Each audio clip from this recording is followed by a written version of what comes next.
जी, आज हमारा एक प्रस्तावित कार्यक्रम था जिसमें हमने श्रीमान मुख्य विकास अधिकारी को 5 सूत्रीय ज्ञापन सौंपा है। ज्ञापन में सीड प्लांटों द्वारा घटिया दर्जे का बीज पैकिंग रोकने, प्लाईवुड फैक्ट्रियों द्वारा इम्पोर्टेड यूरिया का प्रयोग रोकने, आंगनवाड़ी केंद्रों पर पुष्टाहार का दुरुपयोग रोकने, ग्रामीण क्षेत्रों में हो रहे विकास कार्यों की जांच कराने, पात्र लाभार्थियों को प्रधानमंत्री मुख्यमंत्री आवास दिलाने के संबंध में। तो पहला बिंदु है सीड प्लांटों द्वारा घटिया दर्जे का बीज पैकिंग रोकने। बिलासपुर में लगभग 40 से अधिक सीड प्लांट हैं जो प्रति वर्ष गड़ा क्वालिटी का गेहूँ घाले के साथ पैक करके और बीज प्रमाणीकरण संस्था और कृषि विभाग की मिलीभगत से दुकानों पर भेज दिया जाता है और वहाँ से किसानों के हाथों भेज दिया जाता है, जिससे उनकी क्वालिटी दिन प्रतिदिन खराब होती चली जा रही है। इसका हम जब से गेहूं के भंडारण शुरू हुआ तब से लेकर अब तक हम इसका लगातार विरोध कर रहे हैं, क्योंकि ज़्यादातर सीड प्लांट मालिकों ने आड़तियों के माध्यम से जो दड़ा क्वालिटी का मिलावटी गेहूँ है उसको खरीद कर भंडारण किया है और तय क्षमता से कई गुना अधिक भंडारण कर लिया है।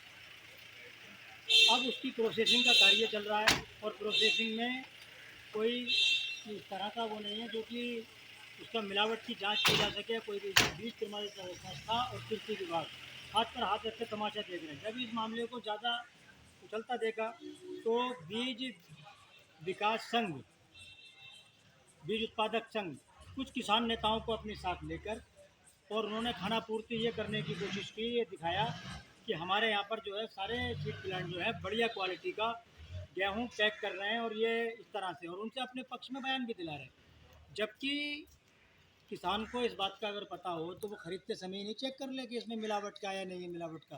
किसान को इतनी जानकारी नहीं होती। ये काम टेक्निकल काम है, तो इसमें बीज प्रमाणीकरण संस्था या कृषि विभाग इसकी जांच करे और जांच करने के साथ में जो मिलावट का है।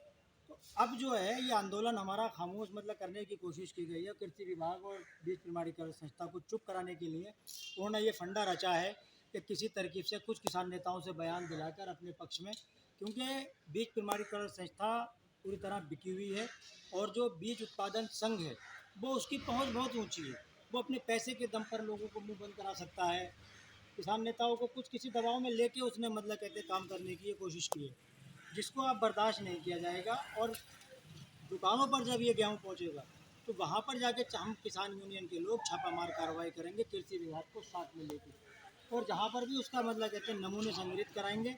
और हमने आरटीआई भी डाल दी है कि मेरे द्वारा तय सीड प्लांट पर और मेरे द्वारा चयनित ढेरी से विभाग ये नमूना मतलब संग्रहित करके दे कि हाँ उसी विभाग से उसी जगह से लिया गया है। क्योंकि किसान की हालत बहुत ख़राब हो चुकी है। किसान पहले कर्जे में डूबा हुआ है। अच्छा क्वालिटी का बीज जब किसान को नहीं मिलेगा तो उसकी पैदावार प्रभावित होगी। पैदावार के साथ साथ उसकी क्वालिटी अच्छी ना होने की वजह से उसका जो मूल्य है फसल का वो भी अच्छा नहीं मिलेगा। प्लाईवुड फैक्ट्रियाँ धड़ल्ले के साथ में नीम कोटेड यूरिया का प्रयोग कर रही हैं। कोयला में एमएस पैनल एफ डूर नाम की एक फैक्ट्री, जिसका मेरे द्वारा शिकायत की गई थी कि वहाँ पर नीम कोटेड यूरिया का प्रयोग किया जाता है कि जो कमर्शियल ग्रेड का यूरिया है ये फैक्ट्रियाँ उसको ख़रीदती हैं कंपनी से, और ख़रीदने के बाद में उसको सिंथेटिक दूध बनाने वाले जो मिलावटी दूध बनाते हैं उन दूध माफियाओं के हाथों उस कमर्शियल प्रयोग के यूरिया को बेच देते हैं। क्योंकि वो यूरिया जो होता है सादा यूरिया होता है, उसमें नीम वगैरह का नहीं होता, क्योंकि उसी यूरिया को उसमें सिंथेटिक दूध बनाने में प्रयोग किया जा सकता है और उससे दूध कड़वा नहीं होता। तो उसको महंगे दामों में मतलब कहते हैं बेचते हैं और उन खाली कट्टों में नीम कोटेड यूरिया को भर लेते हैं।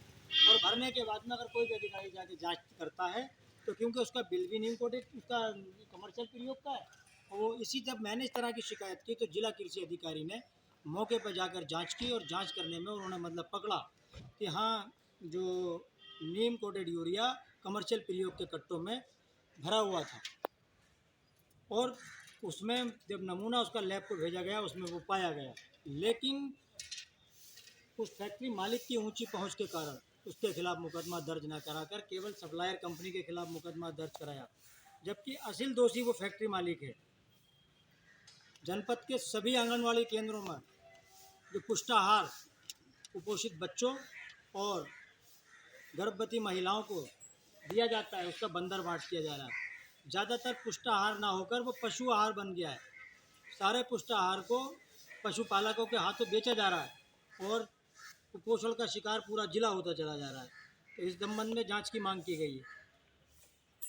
पूरे ज़िले में और खासकर चमरवा विकासखंड में जितने भी ग्राम पंचायतों में कार्य हो रहे हैं, किसी में भी मानक अनुरूप सामग्री नहीं लगाई जा रही है। हर जगह पर पुरानी ईंटों से खड़ंजे लगाए जा रहे हैं और एक एक रास्ते पर कई कई बार कार्य दिखाकर उसका पैसे का सरकारी धन का गबन किया जा रहा है। इसकी जांच की मांग की गई है।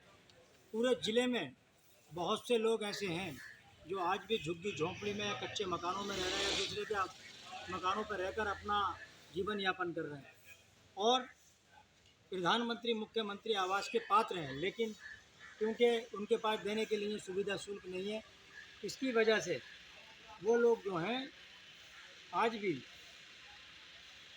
मजबूर हैं, उनको आवास नहीं मिल पा रहा और कच्चे मकानों में जैसे भी अपना जीवन यापन कर रहे हैं। तो इस संबंध में जांच की मांग की गई है। मुख्य विकास अधिकारी ने हमें सभी बिंदुओं पर बिंदुवार जांच कर और जो भी उनके स्तर से कार्रवाई है वो करने का आश्वासन दिया है और 1 सप्ताह के अंदर अंदर सभी समस्याओं का समाधान करने का आश्वासन दिया है। बहुत बहुत शुक्रिया। जय जवान जय किसान।